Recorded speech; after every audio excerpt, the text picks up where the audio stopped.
different program. And we'll see how it goes. All right. And where's my guy for the time? Okay. Give me the 5-minute warning. Okay, I'll start reading, and you guys don't have to applaud, okay? I find that a little distracting, so unless you feel really compelled. So we're going to start with Luna. And that's why I named it Luna, because of the Luna moth, actually. The year that my mother was dying with cancer, I found out that that the Luna moth does not have a mouth, and it dies from not eating. And so after a month, it's gone.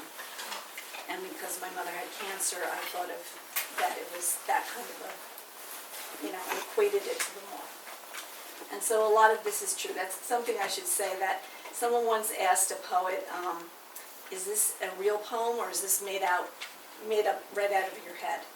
Well, it's a little of both, right? There's truth in all the poems I read, but not necessarily that if it's a first-person narrative, it's, about me. But this one happens to be. The Luna moth dies because it has no mouth. She learns this summer. Her mother dies of the cancer.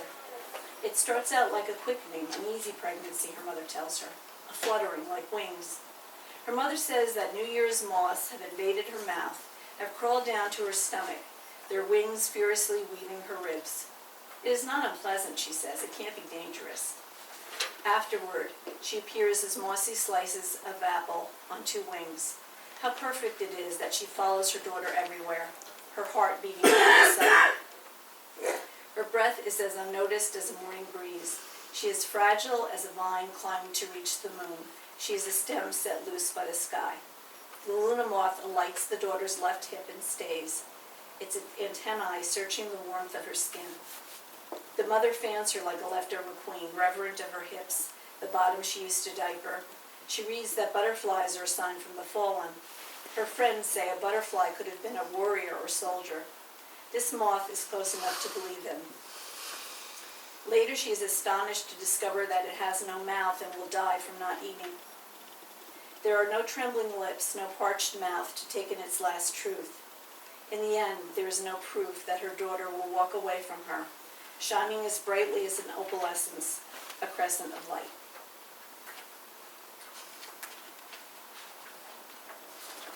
Okay.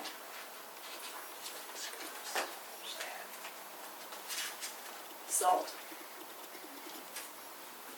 My mother would play Hank Williams sometimes and beg the men at the bar to dance the 2-step, or some old-fashioned reel I barely knew. I was 6. I would think of my father coming home with his empty thermos and us not there again.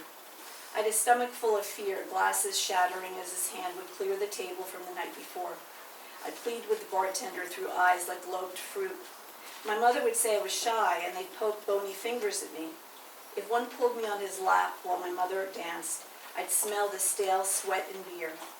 I thought of my father hanging damp laundry on the line, stirring up a black cast-iron skillet of potatoes. On the slick wood, there was a small bowl of salt. I'd play with it, write daddy, or draw a heart in our initials.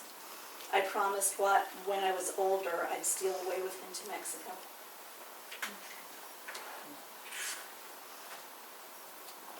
Peace. I was wearing a P ring for a long time because we had there was a robbery. We lost our, jewelry for a while, and so this was the only piece of family jewelry I had left. And so my dad's name is Paul, so I started wearing that, and people would say, "What does it stand for?" And they had all kinds of P words, so not so pleasant. They said, "Well, pisser, but in a good way." Okay, peace. I wear the ring my mother bribed my father with, the bold P, before they were sweethearts, almost to sweeten the deal. He married a woman from a raging family. My grandmother, afraid for him, never let him forget, and he in turn would never cut what could be untangled. He would never hurt us with goodbye. My brother Paul promised me a sign. When I dream of him now, he has no wound where the cancer snaked through his body. He is strong and sure in his winter coat. Sometimes you can come back whole. The last look he gave me was that my knowledge of his dying grieved him, his walk through that shaken globe alone. His look was like the silence we would share right before supper, A full table of plates, all proper and settled, before my mother's arm would hiss across the table, shattering glass. The look he had for me in the end was we should wait until later when we could make all things understood. When the perilous moment had passed, when the silence and almost forgotten peace would start trembling in.